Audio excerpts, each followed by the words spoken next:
India second largest public sector bank అయిన bank of Baroda నిన్న అనగా మే 3న ఆఫీస్ అసిస్టెంట్ రిక్రూట్మెంట్ నోటిఫికేషన్ని రిలీజ్ చేసింది. దీనికి 10th క్లాస్ పాస్ అయిన ఎవరైనా సరే అప్లై చేసుకోవచ్చు. మీకు స్టార్టింగ్ శాలరీనే ఇందులో 35,000 వస్తుంది. బ్యాంక్ ఆఫ్ బరోడా అనేది పబ్లిక్ సెక్టర్ బ్యాంక్, అంటే గవర్నమెంట్ బ్యాంక్. సో మీరు ఇందులో జాబ్ కొట్టారంటే ఇది సెంట్రల్ గవర్నమెంట్ జాబ్ కొట్టినట్టే. ఈ నోటిఫికేషన్ గురించి నేను కంప్లీట్గా ఈ వీడియోలో ఎక్స్ప్లెయిన్ చేస్తాను. సో మీరు ఈ జాబ్ అప్లై చేసుకోవాలి అని అనుకుంటే లాస్ట్ వరకు ఈ వీడియోని చూసిన తర్వాతే అప్లై చేయండి. ఈ జాబ్కి మనం ఆన్లైన్లో మాత్రమే అప్లై చేయగలం. అప్లై చేయడానికి ఆన్లైన్ లింక్ అనేది నిన్నటి నుండి అనగా మే 3, 2025 నుండి మే 23, 2025 వరకు యాక్టివ్గా ఉంటుంది. అంటే మనం అప్లై చేయడానికి లాస్ట్ డేట్ అనేది 23 మే 2025 అన్నమాట. సో మీరు ఈ వీడియో కంప్లీట్గా చూసాక ఒకవేళ ఈ జాబ్కి అప్లై చేయాలి అని అనుకుంటే మీరు లాస్ట్ డేట్ వరకు వెయిట్ చేయకండి. ఎందుకంటే కొన్నిసార్లు లాస్ట్ డేన లింక్ అనేది సరిగ్గా వర్క్ చేయదు. సో మీకు ఇది నిజంగానే ఇంట్రెస్టెడ్ అని అనిపించిందంటే వీడియో కంప్లీట్గా చూసాక మీరు నెక్స్ట్ ఒక 2-3 డేస్లోనే దీనికి అప్లై చేసేయండి.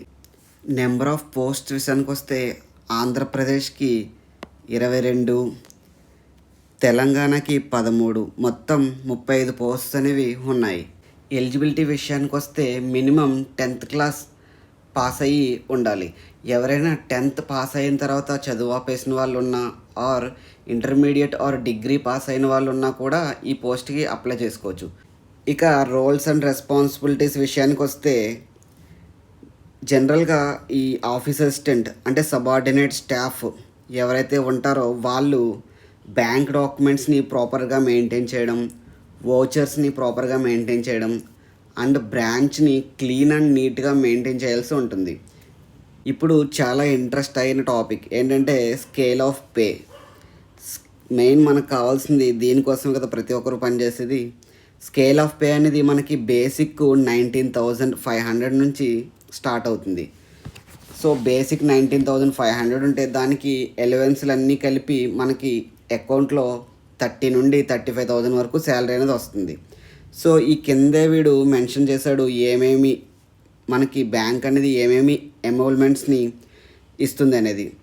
In addition to basic pay, అంటే బేసిక్ పే ఇక్కడ 19,500 ఉంది కదా, దానికి ఎక్స్ట్రాగా the selected candidates will be entitled for, ఎవరైతే సెలెక్ట్ అవుతారో వాళ్ళు DA, HRA, CCA, special allowance, transport allowance, special pay ఇవన్నీ కలుపుకుని మనకు ఒక 10,000 వస్తాయి.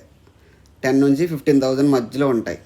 ఇవి కాకుండా leave fair concession, leave encashment, అంటే ఒకవేళ మనం లీవ్ కానీ యూజ్ చేసుకోలేదంటే దానికి బదులుగా క్యాష్ కూడా తీసుకోవచ్చు. Next group medical insurance for self and dependents, మనకి ఒక 4 lakhs ఇన్సూరెన్స్ అనేది ప్రొవైడ్ చేస్తారు. మెడికల్ ఇన్సూరెన్స్ అంటే మనకి ఎప్పుడైనా ఒంట్లో బాగోపోయినా ఏదైనా ఆపరేషన్ అయినా మనం ఆ ఇన్సూరెన్స్ బట్టి హాస్పిటల్లో ట్రీట్మెంట్ అనేది తీసుకోవచ్చు. నెక్స్ట్ మెడికల్ ఎయిడ్ అంటే మనకి జనరల్ చెకప్ కోసం ఎవ్రీ ఇయర్ సమ్ అమౌంట్ అనేది బ్యాంక్ ఇస్తుంది. గ్రాట్యుటీ అంటే మనం ఒక 5 years బ్యాంక్లో కానీ వర్క్ చేసి ఆ తర్వాత వేరే బ్యాంక్కి షిఫ్ట్ అవ్వాలి అనుకుంటే మనకి సమ్ అమౌంట్ అనేది గ్రాట్యుటీ కింద ఇస్తుంది. Next defined contributory pension scheme, మీరు 60 years వరకు ఇందులో చేస్తే మీకు పెన్షన్ కూడా వస్తుంది. తర్వాత 60 years తర్వాత రిటైర్మెంట్ అవుతారు. ఆ రిటైర్ అయ్యాక పెన్షన్ అనేది కూడా బ్యాంక్ ఇస్తుంది. Next staff over draft facility అంటే మనకి క్రెడిట్ కార్డ్ ఎలాగైతే ఉంటుందో అలాంటి ఒక అకౌంట్ మనకు ఓవర్ డ్రాఫ్ట్ యూస్ చేసుకోవడానికి బ్యాంక్ ఇస్తుంది. నెక్స్ట్ హౌస్ బిల్డింగ్ లోన్, మనం హౌస్ కట్టుకోవడానికి చాలా తక్కువ వడ్డీకి, అంటే జనరల్ పబ్లిక్కి ఒక 75 పైసా 85 పైసాకి బ్యాంక్ అనేది లోన్ ఇస్తే స్టాఫ్కి 25 పైసా 20 పైసాకి మాత్రమే లోన్ ఇస్తుంది. అది కూడా సింపుల్ ఇంట్రెస్ట్ ఉంటుంది. నెక్స్ట్ కన్వేయన్స్ లోన్స్, అంటే ఇంకా డిఫరెంట్ టైప్ ఆఫ్ లోన్స్ ఏమైనా ఉంటే అవన్నీ కూడా మనకి చాలా తక్కువ వడ్డీకే బ్యాంక్ అనేది ప్రొవైడ్ చేస్తుంది. గ్రూప్ పర్సనల్ యాక్సిడెంట్ ఇన్సూరెన్స్ కూడా ప్రొవైడ్ చేస్తుంది. స్టాఫ్ వెల్ఫేర్ స్కీమ్స్ ఏవేవైతే ఉంటాయో అవన్నీ ఇంకా చాలా బెనిఫిట్స్ అనేవి ఈ పోస్ట్లో మనం సెలెక్ట్ అయితే మనకు వస్తాయి. సారీ, ఇందాక ఒక విషయం చెప్పడం మర్చిపోయా. ఎలిజిబిలిటీ క్రైటీరియాలో మీకు లోకల్ లాంగ్వేజ్ రాయడం, చదవడం, మాట్లాడడం రావాలి. ఇంకొన్ని ఎలిజిబిలిటీస్ చూస్తే ఇండియన్ అయి ఉండాలి. నెక్స్ట్ ఏజ్ అనేది 18 ఇయర్స్ నుంచి 26 ఇయర్స్ మధ్యలో ఉండాలి. ఇందాక నేను డేట్స్ చెప్పాను కదా, ఆ డేట్స్ ఇక్కడ ఇచ్చాడు చూడండి. 1/5/1990 నుంచి 1/5/2007 మధ్యలో ఉండాలి. అలా కాకుండా కొంచెం ఏజ్ రిలాక్సేషన్ కూడా క్యాస్ట్ బేసిస్గా ఉంటుంది. అదేంటంటే షెడ్యూల్డ్ క్యాస్ట్ ఎస్సీ ఎస్టీ వాళ్ళకి 5 ఇయర్స్ ఏజ్ రిలాక్సేషన్ ఇస్తాడు. అంటే మీరు 26 + 5 టోటల్ 31 ఇయర్స్ అయినా మీరు ఎలిజిబుల్ అవుతారు. ఓబీసీ వాళ్ళకి 3 ఇయర్స్, అంటే 26 + 3 టోటల్ 29 ఇయర్స్ ఉన్నా మీరు ఎలిజిబిలిటీ అవుతారు. మీ క్రెడిట్ హిస్టరీ అనేది అంటే సిబిల్ స్కోర్ 650 కంటే ఎక్కువ ఉండాలి. Next application fee and charges గురించి వస్తే ఎస్సీ ఎస్టీ వాళ్ళకి 100 రూపీస్ + జిఎస్టీ ఉంటుంది. అండ్ రిమైనింగ్ అందరికీ అంటే జనరల్ ఓబీసీ వాళ్ళందరికీ 600 రూపీస్ + జిఎస్టీ ఛార్జెస్ ఉంటాయి. ఈ ఎగ్జామ్ కోసం మీకు ప్రీ ఎగ్జామినేషన్ ట్రైనింగ్ కూడా బ్యాంకు ప్రొవైడ్ చేస్తుంది, కానీ ఇది అందరికీ కాదు. The bank arrange pre examination training for SC ST OBC PWD candidates only at free of cost in online mode. అంటే ఆన్లైన్ ట్రైనింగ్ అనేది ప్రొవైడ్ చేస్తుంది. ఆన్లైన్ అప్లికేషన్ ఫిల్ చేస్తున్నప్పుడే మీకు ట్రైనింగ్ కావాలా అనే ఆప్షన్ని టిక్ చేయాలన్నమాట. ట్రైనింగ్ కావాలి అంటే కావాలి అని చెప్పి టిక్ చేస్తే మీకు ఆన్లైన్ ట్రైనింగ్ అనేది బ్యాంకు ప్రొవైడ్ చేస్తుంది. ఇక లొకేషన్ ఆఫ్ పోస్టింగ్ విషయానికి వస్తే మనం ఏ స్టేట్కి అయితే అప్లై చేస్తామో ఆ స్టేట్లో ఎక్కడైనా ఇవ్వచ్చు పోస్టింగ్ అనేది. నెక్స్ట్ ప్రొబేషన్ పీరియడ్ అనేది 6 మంత్స్ ఉంటుంది. అంటే 6 మంత్స్ తర్వాత మనల్ని కన్ఫర్మ్డ్ ఎంప్లాయ్ అనేది చేస్తాడు. 6 మంత్స్ వరకు మనం ఎలా వర్క్ చేస్తున్నాం అనేదాన్ని అబ్జర్వ్ చేసి. ఇక సెలక్షన్ ప్రాసెస్కి వస్తే సెలక్షన్ ప్రాసెస్ అనేది ఆన్లైన్ టెస్ట్ కండక్ట్ చేస్తాడు. దాని తర్వాత మన తెలుగు స్టేట్స్ లాంగ్వేజ్ తెలుగు కాబట్టి తెలుగు మీద ఒక టెస్ట్ రాస్తాడు. అంటే తెలుగు రాయడం, చదవడం, మాట్లాడడం అనేది ఖచ్చితంగా వచ్చి ఉండాలి. సో ఇక ఆన్లైన్ టెస్ట్ అనేది ఏ విధంగా ఉంటుందని ఇక్కడ చూద్దాం. First English language number of questions అనేవి 25 ఉంటాయి, total marks 25. Same general awareness అంటే కరెంట్ అఫైర్స్ ఇవన్నీ కలిపి 25 క్వశ్చన్స్ వస్తాయి, 25 మార్క్స్ ఉంటాయి. వీటి టైము 20 మినిట్స్ సెక్షనల్ టైమింగ్ ఉంటుంది. అంటే 20 మినిట్స్లో ఖచ్చితంగా మీరు ఈ సెక్షన్ అనేది అటెంప్ట్ చేయాలి.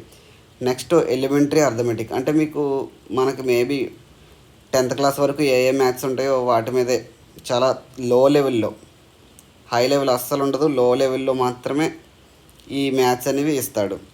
నెక్స్ట్ రీజనింగ్ అనేది 25 క్వశ్చన్స్ ఉంటాయి, 25 మార్క్స్.